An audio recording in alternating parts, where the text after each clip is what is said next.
Hello everyone, আমি কালী পুজোর আরও কিছু সুন্দর মুহূর্ত নিয়ে চলে এলাম। আমি বেশ কটা দিন ভিডিও দিতে পারিনি, কারণ বাড়িতে কালী পুজো হলো আর বাড়িতে প্রচুর লোকজন ছিল। সেই জন্য আমি ঠিকঠাকভাবে এডিট করার সময় পাচ্ছিলাম না। আর শরীরটাও ভীষণ খারাপ ছিল, গলা থেকে তো একদম আওয়াজই বেরোচ্ছিল না। অনেক পুজো থাকলে না অনেক কাজ বাজ, তারপরে সারাদিনে 2-3 বার স্নান করা, এজন্য প্রচুর ঠান্ডা লেগে গেছে। এইদিকে দেখো কাঠ পুজোর সমস্ত জোগাড় যন্ত্র করে আমরা রেডি হয়ে গেছি। আর এদিকে আগে মাকে বরণ করে দেওয়া হচ্ছে, তারপরে মায়ের এই পুজো শুরু হয়ে গেল।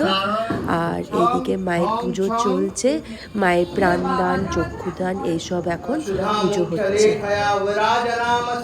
তারপরে এই চামুন্ডাকে আরতি করা হবে, সেই জন্য আমরা এই দীপ জ্বালিয়ে নিচ্ছি।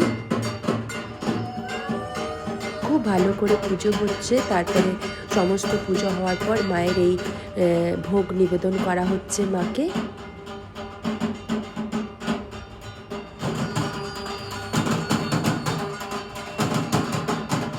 পুজো হতে হতে অনেকটাই রাত হয়ে গেছিলো, আর রাত্রিবেলায় প্রচুর লোকজনও এসেছিল।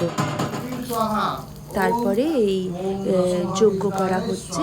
আমি অল্প অল্প করে কেটে কেটে ভিডিওটা রেডি করেছি, কারণ সমস্ত ভিডিও দিলে ভিডিওটা প্রচুর বড় হয়ে যাবে। তারপরে মায়ের এই মাকে আমরা আরতি করছি।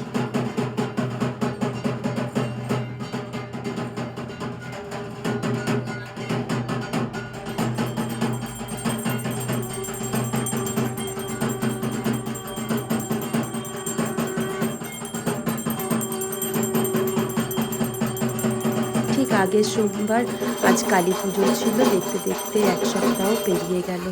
তারপরে এদিকে রান্না হয়েছিল খিচুড়ি, পাঁচমিশালি একটা তরকারি, ফুলকপি আলুর তরকারি, চাটনি, পাঁপড় ছিল, মিষ্টি ছিল, পায়েস ছিল। পুজোর পর সমস্ত লোকজন যারা আমাদের বাড়িতে এসেছিল সবাইকে ভোগ খাওয়ানো হচ্ছিল। পুজো খুব সুন্দরভাবে সম্পন্ন হলো। আর আমার এই মা কালী পুজোর ব্লগের ভিডিওগুলো কেমন লাগছে তোমরা অবশ্যই কমেন্টে জানিও। আরও কিছু বিদায় বেলার ভিডিও আছে, সেটা জলদি তোমাদের কাছে নিয়ে আসবো। সবাই খুব ভালো থেকো, সুস্থ থেকো, আমার পাশে থেকো। টাটা।